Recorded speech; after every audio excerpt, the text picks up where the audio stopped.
वाशिम जिल्ह्यातील कारंजा लाड येथील doctor Rathod maternity आणि जनरल हॉस्पिटल या ठिकाणी गर्भलिंग निदान होत असल्याच्या माहितीच्या आधारे बुधवारी सायंकाळी 7 वाजता तपासणी करण्यात आली।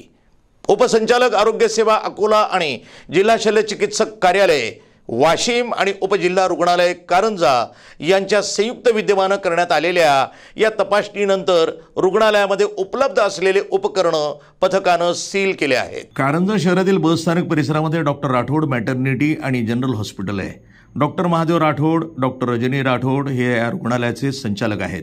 या रुग्णालयामध्ये जिल्हा आणि जिल्हाबाहेरील एजंटच्या माध्यमातून गर्भलिंग निदानासाठी गर्भवतींना या रुग्णालयामध्ये तपासणीसाठी आणत होते।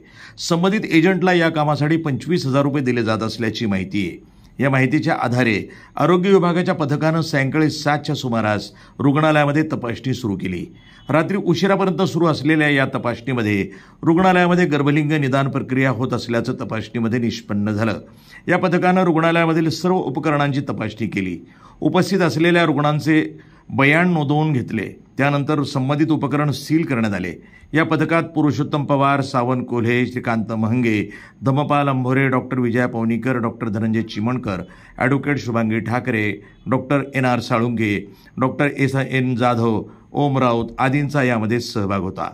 कारंजा येथील गर्भलिंग निदान चाचणी सुरू असल्याची माहिती होती। या संदर्भात संबंधित डॉक्टर आणि रुग्णालयावर अकोला आणि वाशिम येथील आरोग्य विभागाच्या पथकाच्या वतीने तपासणी करून पुढील कारवाई करण्यात आली आहे, असं डॉक्टर अनिल कावरखे, जिल्हा शल्य चिकित्सक वाशिम यांनी सांगितलं आहे। प्रतिनिधी फुलचंद भगत, NTV न्यूज मराठी, मंगरुळपीर, वाशिम।